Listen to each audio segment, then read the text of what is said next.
What's going on, everybody? Welcome to another Angle of Pursuit podcast, your fantasy football, your sports betting, and your NASCAR home. I am your host, Kyle Robert. You follow me on Twitter at Notorious KRO. Brian Twining is joining me once again. Brian, we talked NASCAR yesterday. We talked some fantasy football quarterbacks not too long ago. I guess that only leaves one thing. It's time for some sports betting. And my man, we got some NFL win totals. We got NFL schedule release. So let's dive into this shit. Let's talk some AFC win totals. Oh, yeah. We'll break down the NFC on a separate pod. So if you're looking for the NFC thoughts, Brian and I went through. We grabbed our 3 or 4 favorites for each conference, and we're gonna rip through those and kind of tell you where our heads are at.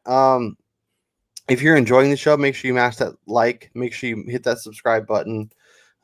Make sure you let us know down in the comments your favorite AFC over or under win total this season. Who do you think is going to outperform or underperform? Because despite Brian and I both picking a majority of overs, the under is usually the play and usually the best way to win money. Although Brian, you were looking at your results from last year. You were pretty dang successful. I want to go back and review mine, but I feel like we had a lot of similarities, so I'm going to give myself the check mark, even though I don't know for sure.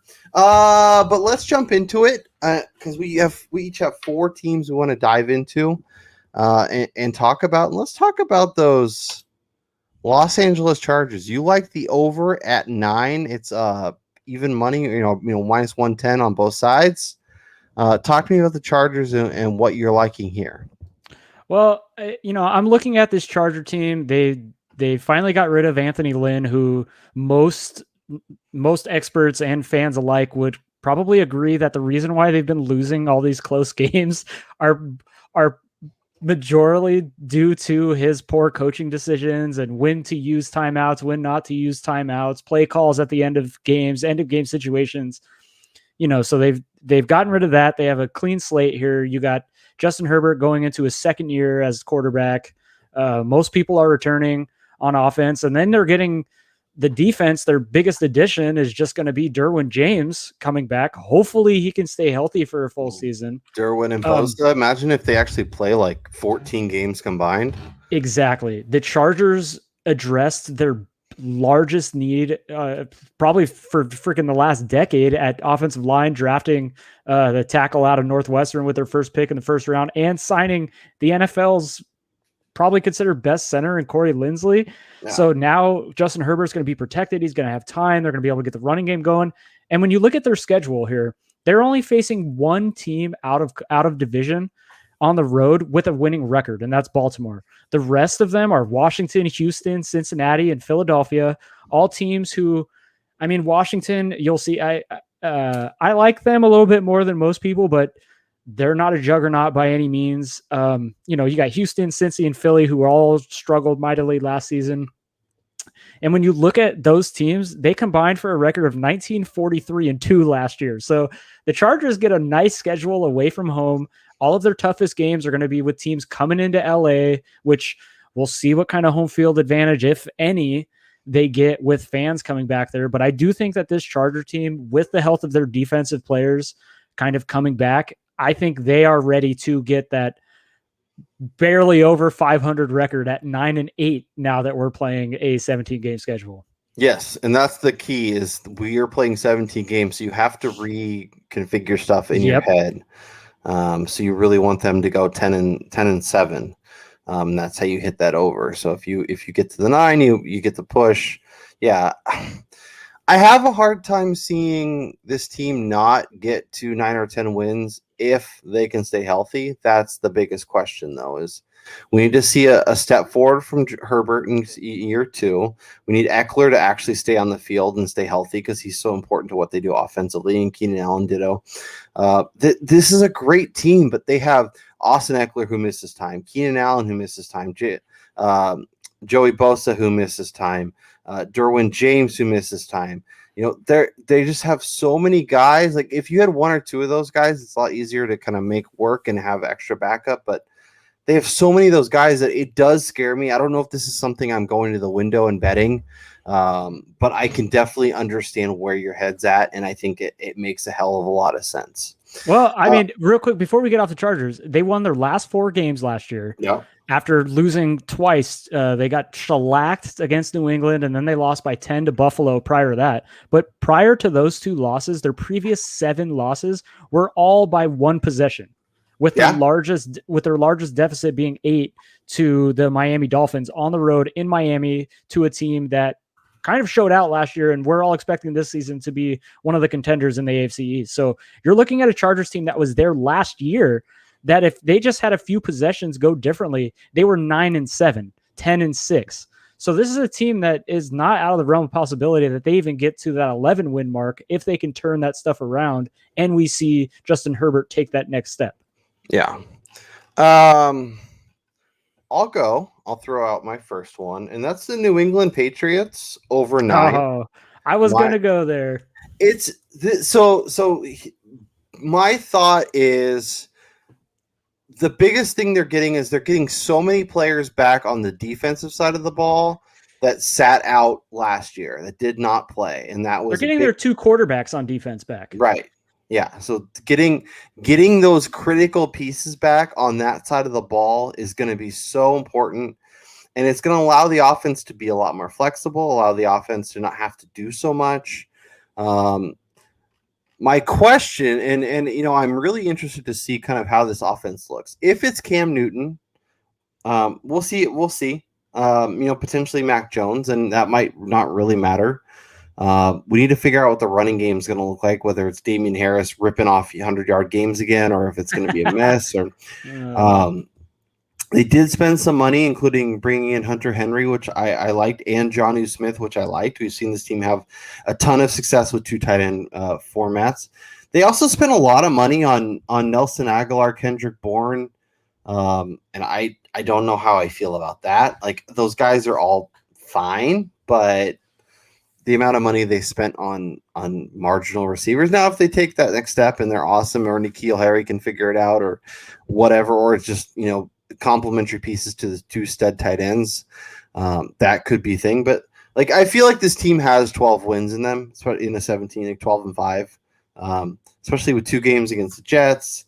Let's go back to that schedule thing you shared with me, which I think is going to be super critical. CBS has a nice breakdown if you're looking at kind of figuring out where the games are going to be. The Bills are always tough. The Dolphins are tough. They play the AFC South, so that means the Colts and Titans, but that also means the Texans and Jags. A game against the Chargers, that's winnable. Browns is winnable. Saints is winnable. Panthers, Tom Brady and company come to town. That could be really interesting. Yep. But I really like where the team's at. Obviously, with the juice, you can see that I'm not the only one that's got my head kind of leaning that way. I think this is a team that could make tremendous strides as next season. Now, it could go completely wrong, and it could be Mac Jones, and they could rebuild the offense, and they could figure it all out, and really plan on being good in 2022. But I just think they have so much talent. They so much solidified on the defensive side of the ball. Belichick will figure out a way to get this team to respectable 10 or 11 wins and be in the conversation for an AFC playoff spot. And even at -130, I'm there, and I'm willing to throw down some juice. Yeah, what's interesting, because I had looked at this line a couple days prior to us recording this, and this was sitting at around, I think it was 110 when I first started looking at it. So this has definitely been bet up. And I was actually going to go with the Patriots at this overnight. I really like this AFC East this year.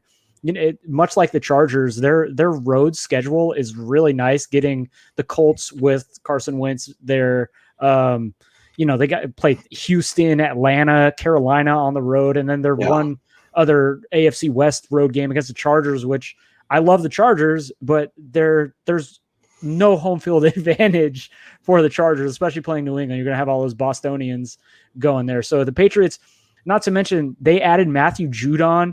They got Kyle Van Noy. They had a Raekwon McMillan on the defensive side of the ball to go along with Patrick Chung and Donta Hightower coming back. I think that this defense is ready to replant its flag as, you know, an elite D in the NFL. And when you look at their schedule last year, just like the Chargers, they played a bunch of close games early, and then they kind of packed it in near the back half of the season once they got eliminated from the playoffs. So I think this team turns it around. They're going to be right back in the double-digit win category. Yeah. I mean, simpatico. I do, you know, it is interesting because we both really like Buffalo. We both really, I really like Miami.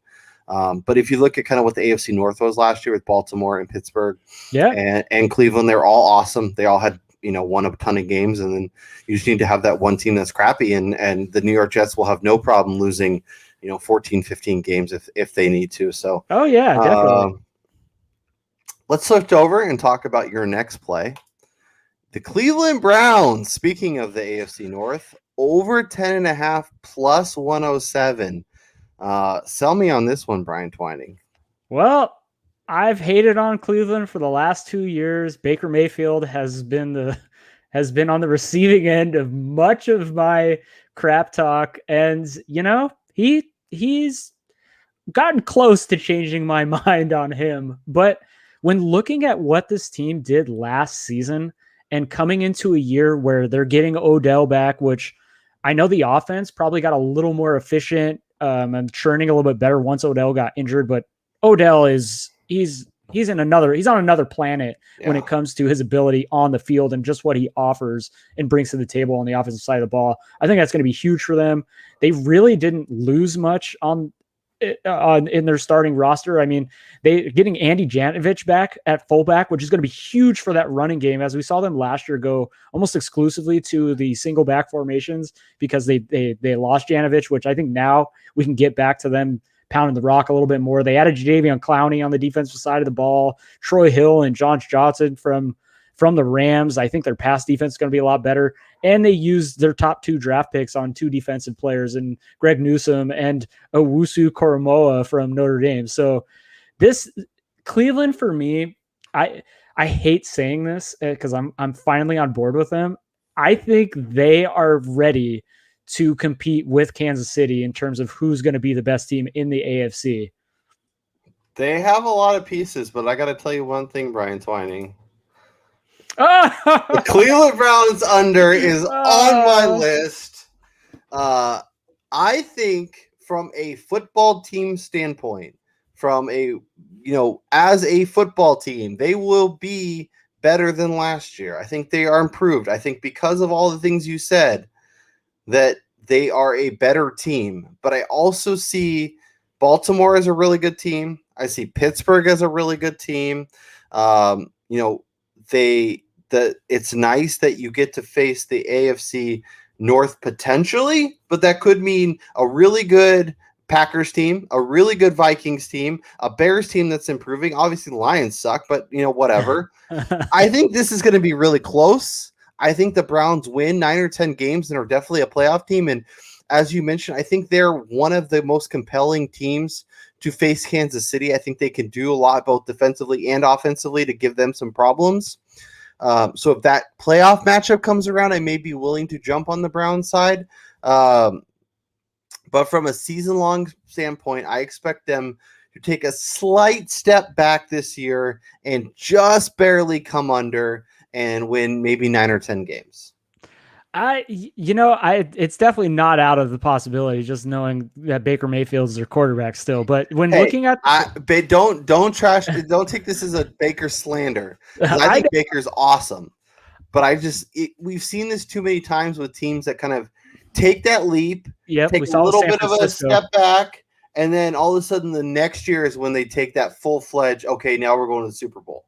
Yeah, for me, I'm just kind of looking at the way that their season quite possibly will start. I mean, I'm assuming they're going to lose week 1 at Kansas City. I mean, that nobody wants to play there. That's a good time to get them, though. That is a good time. Very true. But this is a team in Kansas City who got absolutely smoked in the Super Bowl. They're going to be pissed. Andy Reid's had an entire offseason to kind of prepare them for this Browns team who took them to the wire and just could have won in that AFC game. So I'm assuming Cleveland loses that game.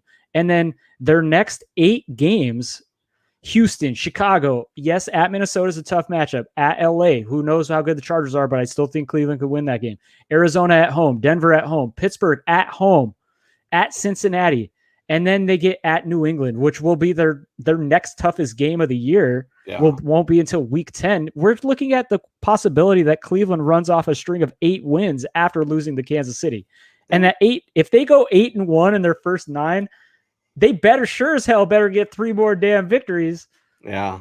But then you get into that tough meat of the AFC North again, and all of a sudden, they could be 7-2 coming out of that first 9, and then they could go 3-6. I mean, they get Detroit right after New England, which they better win that game. But then they go at Baltimore, they get a bye week and play Baltimore once again. So the back end of Cleveland's schedule is difficult. Baltimore, LA, Green Bay, Pittsburgh, all.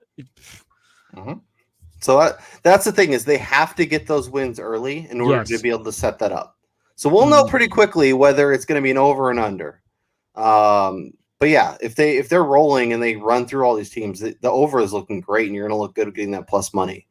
But if they have a hiccup or two along the way, and we've seen with a lot of these coin flip games, you shouldn't be in the game, but they are, and all of a sudden Detroit rises up and makes one weird play, or you miss a field goal that should go in, or then Baker Mayfield just makes some crazy mistake, I'm stuck here defending Baker, but also saying the Browns are going to go under. I don't like this position you put me in. And I'm in the opposite boat. I'm talking crap about Baker, expecting them to continue to win games. So maybe it's reverse psychology from both sides. Yeah. Let's talk about the next one on your list, and that is the Indianapolis Colts. The over, once again, 10 wins, plus 115. This is really, you need Carson Wentz to be above average. Like if he's average to above average, I think this team has a lot of pieces. Offensive line is really good. Defense showed out. This team was awesome. I think they won 11 games last year with one last game. So they get an extra game to try and win that this year. They had Phyllis Rivers, who, didn't look great at times. So if Wentz can be at least what Rivers was, 10, 11 wins feels pretty good. And for me, I'm gonna let you run with this, but this really comes down to if Houston and Jacksonville are trash again, which I think they both are pretty bad. This is what I'm banking on. Yes, this is what you're banking on. I think you may have something with this call. Yeah. So right on that note, like I'm assuming Houston they did nothing in the offseason to turn my opinion of them around. I mean, even the books have their line listed at 4.5 wins in a 17-game schedule. That tells you everything you need to know right there. And then Urban Meyer, as a Michigan fan, 1, I absolutely detest the guy, but 2, rookie head coaches in the NFL just do not do the greatest, especially with a rookie quarterback. So I'm not expecting much out of Jacksonville. So I'm assuming Indy gets both of those wins from both of those teams. So that's 4 wins. They're going to at least split with Tennessee. I mean, that's 5 right there. So all they got to do is get another 6, and they get their toughest games are going to be, they have a tough road because they're playing the NFC West. So they get the Rams at home, they get Seattle at home, then they go to Arizona and they go to San Francisco, where that NFC West division could be the best division in football this season. But I mean, they get the Raiders, they play the Patriots at home. Luckily, they get the Jets at home, who you'll see in my last AFC one. Not expecting much out of them either. And so the Colts, like you said, if Carson Wentz can play anywhere near what Phillip Rivers did last season, and also adding his mobility to that offense, I think will be huge. And then their defense really didn't lose much, if anything at all, So I think getting this defense back in this division where they could possibly sweep the division as good as Tennessee was last year, I think they're primed for a double-digit victory year. Yeah. I like of the ones with the juice going the wrong way, I feel really good about this one because I feel like there's a lot of pieces, and even if they lose all 4 to the NFC West, they still can lose 2 more games and still hit your over. and I looked at their schedule last season. I think it was, let me see this right here. Excluding their week 1 loss to Jacksonville, which how the hell did they lose to the Jaguars last Weird year? stuff happens. That's what I'm telling you. Yes. Every other loss of the year came at the hands of 11-win teams. Yeah. And as somebody who watches them play the Titans, I don't really enjoy those games. They're not fun to watch. Last year, especially that Thursday night where they just mollywopped us. That was not fun. Speaking of this division, 9 wins. Stupid. Like I don't know what we're doing. Like much for the same reason that I like the Colts. They're going to own the went to the AFC Championship game 2 years ago. Went to the playoffs probably looked like garbage against Baltimore. Like that game was so frustrating. As I'm a Titans fan. I'm a homer. This is a homer pick. I don't care. Over 9, we're going to win 10 games. We're winning double-digit games. We added Bud Dupree. We added I'm totally blanking on the corner we added. Like our secondary is much better. Our pass rush is going to be much better. At this point, it looks like we're throwing it to A.J. Brown 200 times a game or running the ball at Derrick Henry. But I'm okay with that. I still think there's a move or two to be made. And I think that it's funny that this is so minus 110 because I don't think anybody knows what to do with the Titans. But I'm taking the over. I'm taking that over 9. Like, give me 10 wins. Give me 11 wins.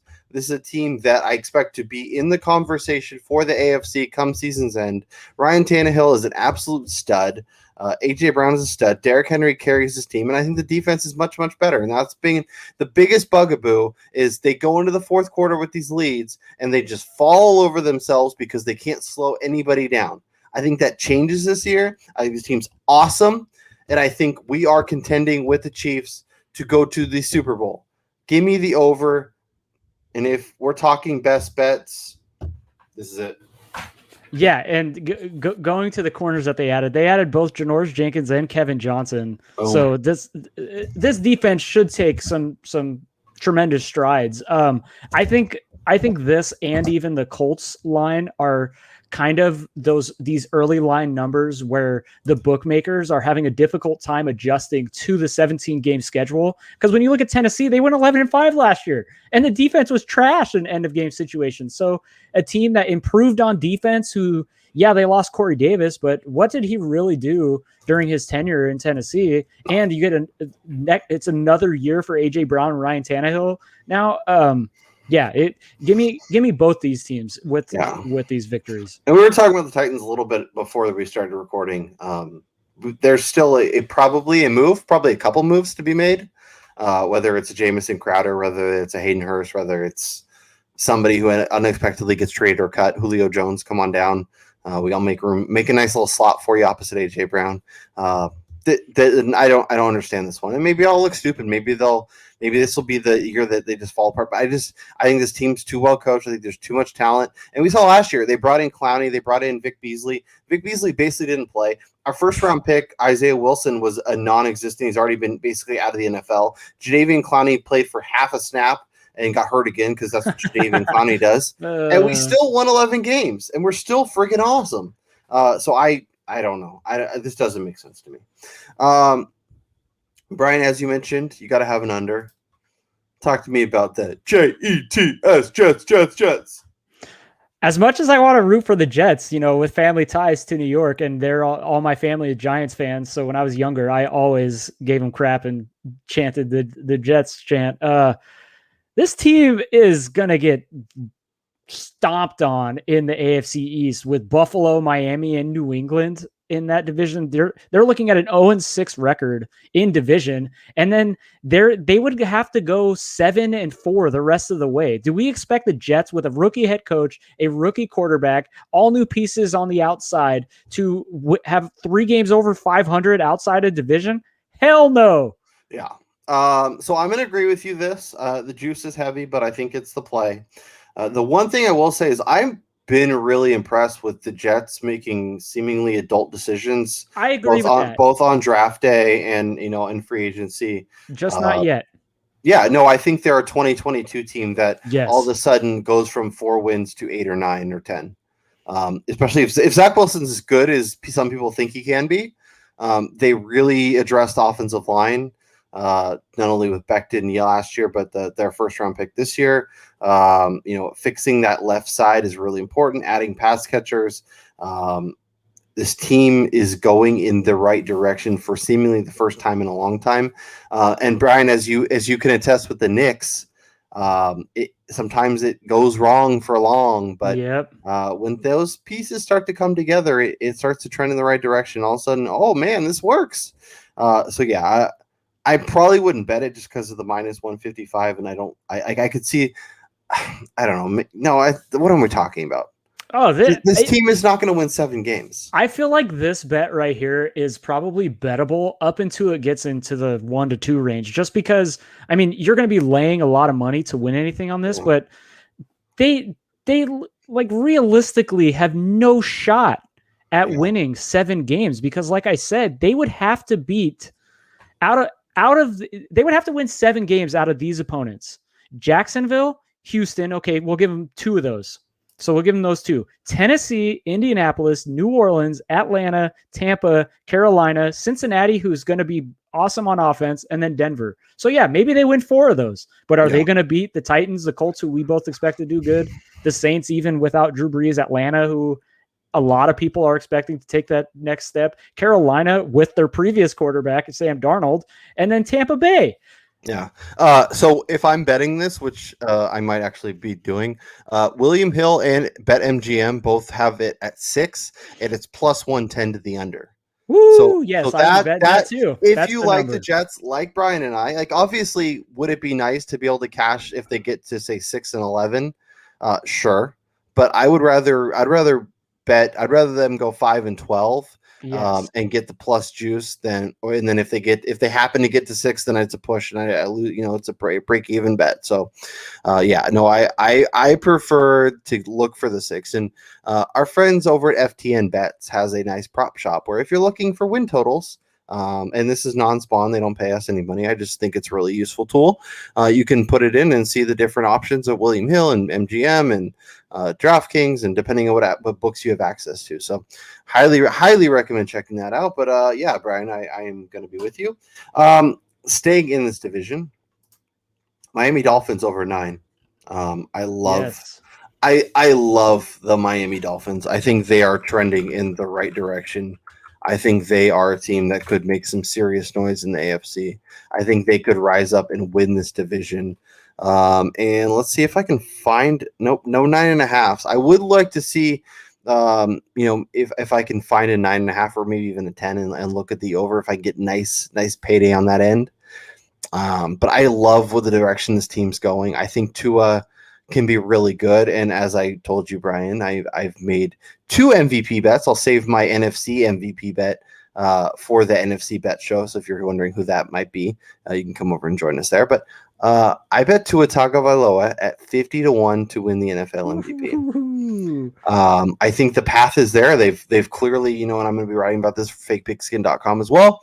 So make sure you check that out. But adding Jamar Chase, adding Will Fuller, like this team is putting the pieces around Tua to be successful, much like the Bills did with Josh Allen, much like other smart teams do with their young quarterback. Last year was not great. It didn't give you a lot to be excited about. But I think come the first month or so of the season, people are going to have their eyes open to what Tua can be. This is the guy that was going to be the ununanimous number 1 pick until he got hurt and hurt his hip. Now, if he's hurt and he misses the season, well, then that bet doesn't matter. And the Dolphins probably, but I could still see them cashing. I could see, we saw what they did with Fitzmagic last year and how productive they can be. I think they're really good again. I think Brian Flores is an amazing coach. Yes. And the over on 9 seems like a great bet. And if I'm not being a homer, this is probably my favorite bet.